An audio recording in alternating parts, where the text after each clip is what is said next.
This video is brought to you by Toys-R-Us UK. Use promo code TURTLETALK upon checkout and receive up to 10% off of these selected lines. That's promo code TURTLETALK. Link is in the description.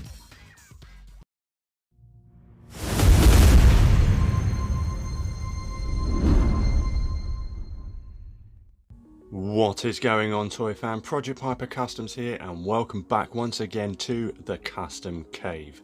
Okay, brand new episode, and today in front of you we're going to be taking a look at my latest project, and this is the Teenage Mutant Ninja Turtles 1990 Domino's Pizza Delivery Guy. That's right, we are back in the lab, we're back on the bench, and in this video we're going to be staying on the bench. Okay, so disclaimer time, this will not be the usual work in progress montage format of video. This will be the showcase breakdown style. Decided to change it up with this one, always nice to freshen things up. Plus it's always good just to get the project and me on the bench and just lose yourself in the art. Alright, so let's bring the figure forward and let's showcase and break down exactly what went into making him. So when it comes to customizing, there are three core elements. You have kit bashing, sculpting, and repainting. And I like to try and incorporate all three with each project. So looking at Mr. Pizza Delivery Guy, all right, let me just break down and show you how I started. So the first thing we needed to do was look for parts, the kit bashing element. This will determine how much sculpt work I need to do depending on what parts we find. And that means looking at the reference material of the actual character within the film. So from these reference photos, we can tell obviously he's wearing a polo shirt and some dark trousers, whether it be jeans or some workman's trousers, not too sure, but we know that they are black in colour, and white sneakers, plus a hat.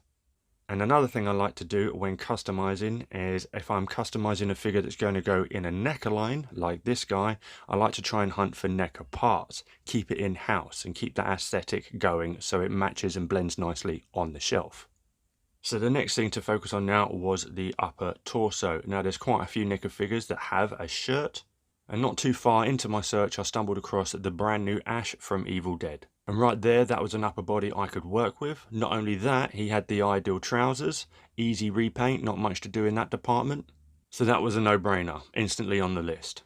And next we have the head sculpt. Now it's pretty hard to try and find a likeness of an actor that doesn't actually have an action figure of himself. And in those cases, the best thing to do is just to aim for as close as you can get, or enough that you're happy with him on the shelf. Also, he needed to incorporate a hat, but there was one figure that just stood out like a sore thumb that was pretty much ideal for the face and in the hat department, and that led me to the Brett from Alien. Perfect style hat, and even though the actor's likeness himself was obviously quite an old in the way of the sculpt, the actor himself was old in that movie, so the sculpt work reflected that.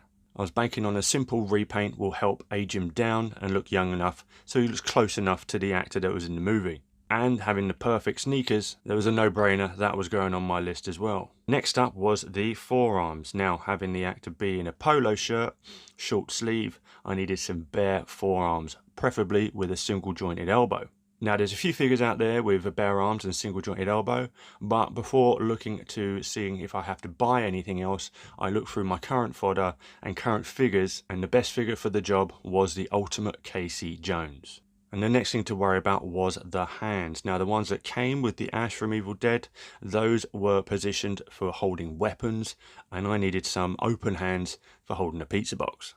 So again, going through my current fodder, and I landed on the Marty McFly open hands, and these were perfect. So there was my parts. I had my list, I went out and got what I needed to get, I salvaged what I already had, and it was time to see if it all fitted. And thankfully it did. Now that's always a gamble when you're kit bashing, as even though you're using strictly necker parts, not all the time are they going to fit together. There might be some modification needed, but 90% of what I had and what I was able to buy ended up working out perfect. The head sculpt fitted great, the arms fitted great, and the hands fitted great. And the only thing I really needed to modify was the shoes, and we're going to get into that in a bit. Okay, so having my parts, testing them all out, and then we got to work in the prepping for some sculpting. And the main tackle there was, of course, for the short sleeves. Okay, so first thing I did was I popped the forearms from the Ash figure, and taking a Dremel around that elbow joint, I was able to trim back a lot of the folds and creases, leaving a bare area, and that will act like the ugly elbow joint that you find on single elbow jointed figures from NECA. So keeping the aesthetic going, and then from there I could sculpt on some extra folds and wrinkles for the short sleeve shirt. And I'm really happy with how they came out. Let's get some extra light on him. Now the putty I used was Procreate, and I got this off Etsy. For me in the UK, it's not actually the easiest putty to get hold of these days, but I managed to have some in my supply. And I chose this putty specifically because it can actually cure flexible. And that was ideal, considering I was going to have some overhang in the sides. I really didn't want them breaking off with a rigid clay, so I wanted them to have a little bit of flexibility. So as you can see there, it's got a bit of give and a bit of movement, so you can get them into some better poses and not have to worry about your sculpt work breaking. So yeah, blended it in well, added all these extra wrinkles, and then smoothed down these areas that were going to act as obviously the back of the elbow for the single joint. And boom, I was ready to go. That was that area done.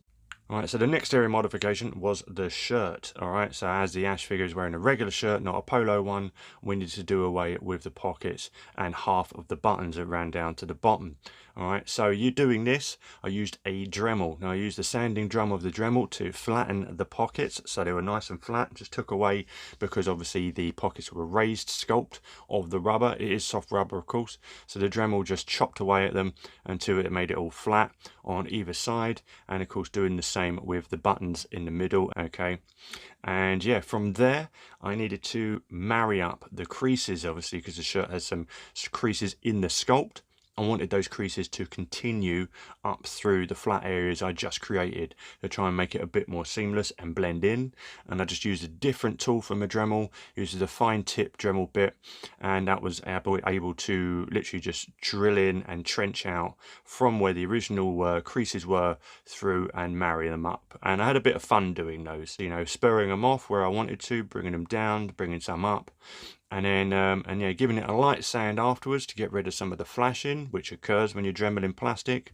And yeah, it absolutely worked perfectly. I didn't think it was gonna. I thought I was just gonna ruin this entirely, but you got to take these risks sometimes. But thankfully, it worked a treat.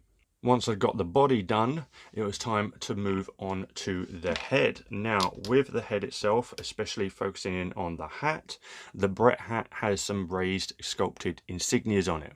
Okay, so on the bill, okay, on the Brett head, there were these like leaf pattern going on, okay, and then it had a raised emblem on the front.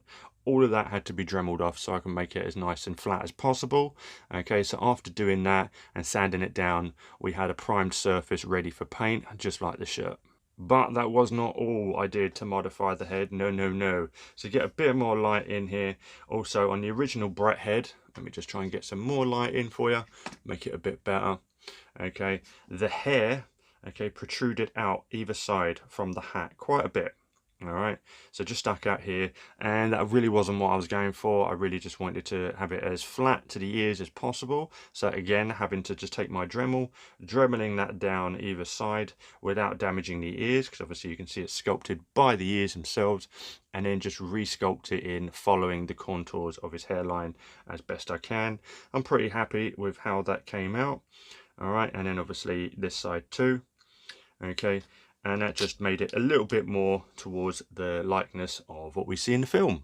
And the last bit of prep work left to do before we moved on to the painting was again for the head sculpt, and that was for the back of the hat. Okay, so as you can see in the reference photo, the hat he wears is the exposed netted back. All right, it's not just full fabric all the way, only a portion of it is, and then you've got that netted back for the rest of it. And I want to try and emulate that as best I could, considering the regular hat on the Brett figure was just all one piece. So going over a few options, and I landed on, which I'll show you right now, and that is curtain netting. Okay, so this is obviously the netting you get behind your curtains that separates your curtains from your window. All right, so if you want to have a window open, you know, this will help not let any bugs in. It drapes down, and this worked perfect. Thankfully we had some spare in the house. I really didn't want to have to go out and buy God knows how much of it in order just to use a little bit, but this was perfect. Okay, it's very, very fine, and that's exactly what I wanted. All right, not the easiest stuff to cut. As you can see, it frays quite a bit when trimming it. This is with scissors, so I had to be as steady as possible with my scalpel, or if you want to use an X-Acto knife. And yeah, so basically the back of the hat got painted black, and then adding these white lines, okay, just here and across the base all the way around. Okay, and they were done before adding the netting. All right, so just white paint, all right, across where the seam lines and the stitches were, and then across the base, and obviously, of course, the adjustment fastener at the back too. All right, and then it was a matter of just cutting out the individual segments and as neatly as possible, and then gluing them in place. Definitely something, if you wanted to improve on, you can. If I get a chance to do this again for another custom, I will definitely have a different approach in terms of cutting it. Hopefully I won't get as much fraying going on, but for now the end result will just do me down to the ground for the shelf. But before we get to the painting side, we cannot forget the one area that I did have to modify in the parts department, and that was of course the feet. And as you can see here, the feet pegs for the Ash figure were completely different from the Brett figure. So using heat from a hairdryer, I was able to remove one of the pegs from the Ash figure, but sadly the one on the other side, that pretty much just sheared straight off. But thankfully that was also the easiest to modify. Just taking my Dremel, I was able to drill a hole through and was able from then to insert the top part of the peg from the foot from Brett, and that went straight in no problems. And with the peg that I did successfully remove, I had to fill that cavity with a little bit of sculpt, wait for it to cure, and then I could drill a hole through that and repeat the process. And like the rest of the parts, it worked an absolute treat. Alright, and now we come to my favourite part of any custom project, the painting. Alright, love this part. It is where your project definitely starts coming to life. Alright, so starting with the blue. As you can see, the blue areas of the t-shirt, the arms and the upper part and the collar and the hat. And for that, I just used this Citadel blue, which is a Hoeth blue layer color. So I was all right going for a bit more of a muted baby blue. So yeah, this worked out a treat. And yeah, for the white pinstripe, we just used some standard Pueblo, I hope I'm saying that right, Pebeo, we'll go with that. And it's just standard acrylic white paint, very thick in consistency, so I needed a bit of watering down and a few layers applied, just using masking tape to try and get the line work as neat as possible. Managed to get that white stripe round, and then we moved on to the red, trying to go for another vibrant red. And close one I came with was this. It is a layer, and it's a Wild Rider from Citadel again.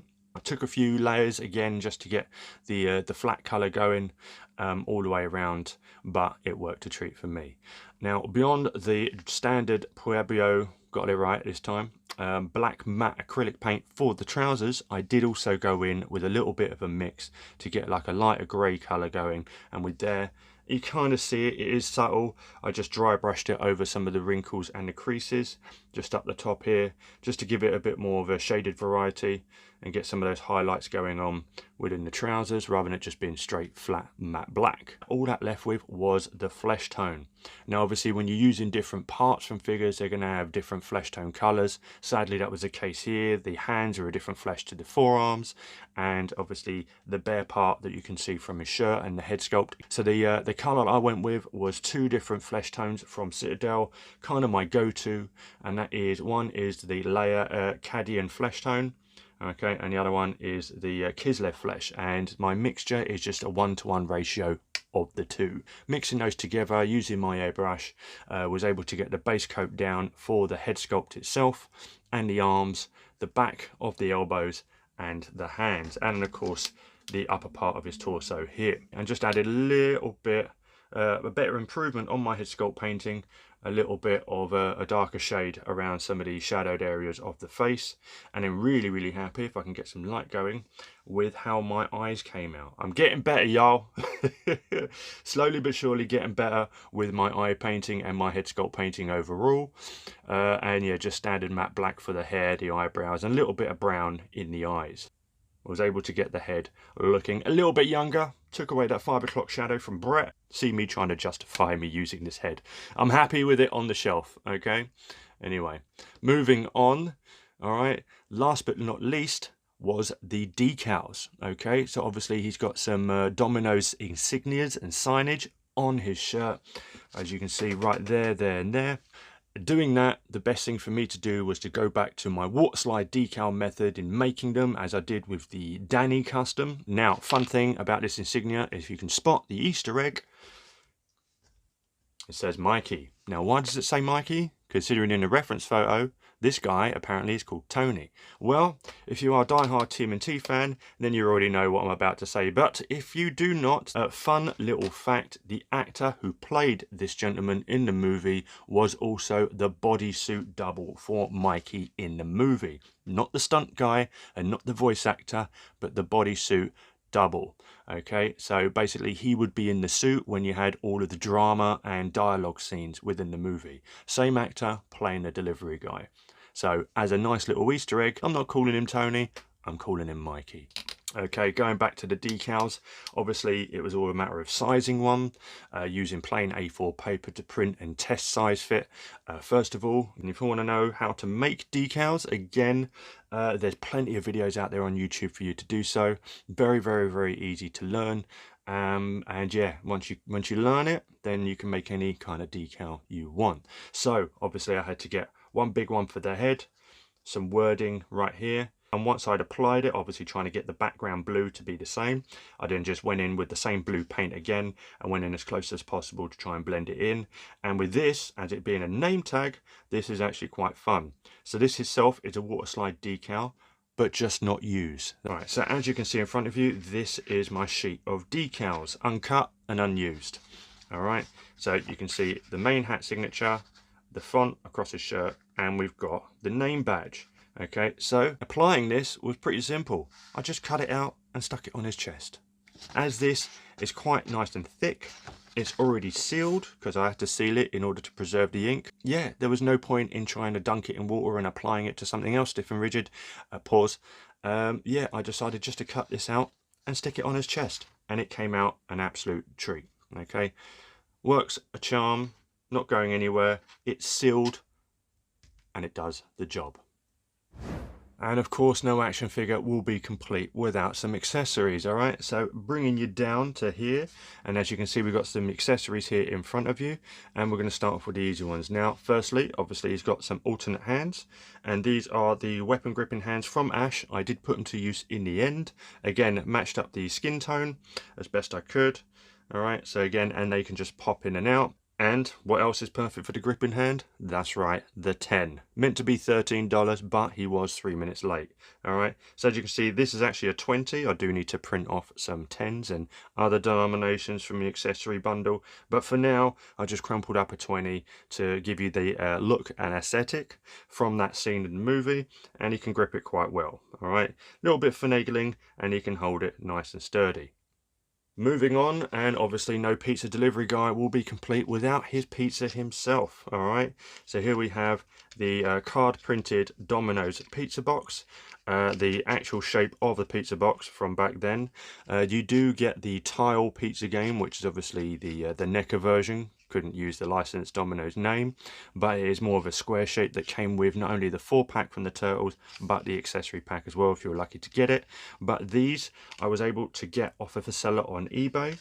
Okay, so as you can see here, you get quite a few, and you get the address labels too, okay, to add to it, and you just fold them up, and you got yourself some nice Domino's pizza boxes. And the seller on eBay is, as you can see here, Bad Mother Tattoos and Customs LLC. Scale tattoos, decals and accessories. He does all sorts of stuff for custom action figures. All right, so there you go. You can screenshot that, but I'll also have all of these linked in the description if you want to head over there and grab some yourself. And lastly, what's to go in the pizza box? We have a pizza. All right, now these I got 3D printed from RDJ Customs. This was way back in the day, so I had these laying around, so I just repainted one up, all right, to make it look nice and juicy and fresh. And the great thing about these cardboard boxes, it even includes the grease stains in it. Okay, so you can either put the single slice pizzas that you get with the Turtles, or if you do have any accessories 3D printed, and then you can put one of those in as well. And that fits in there nicely. And once the box is constructed, it closes and it stays closed. Lovely stuff. Okay, and he can hold it.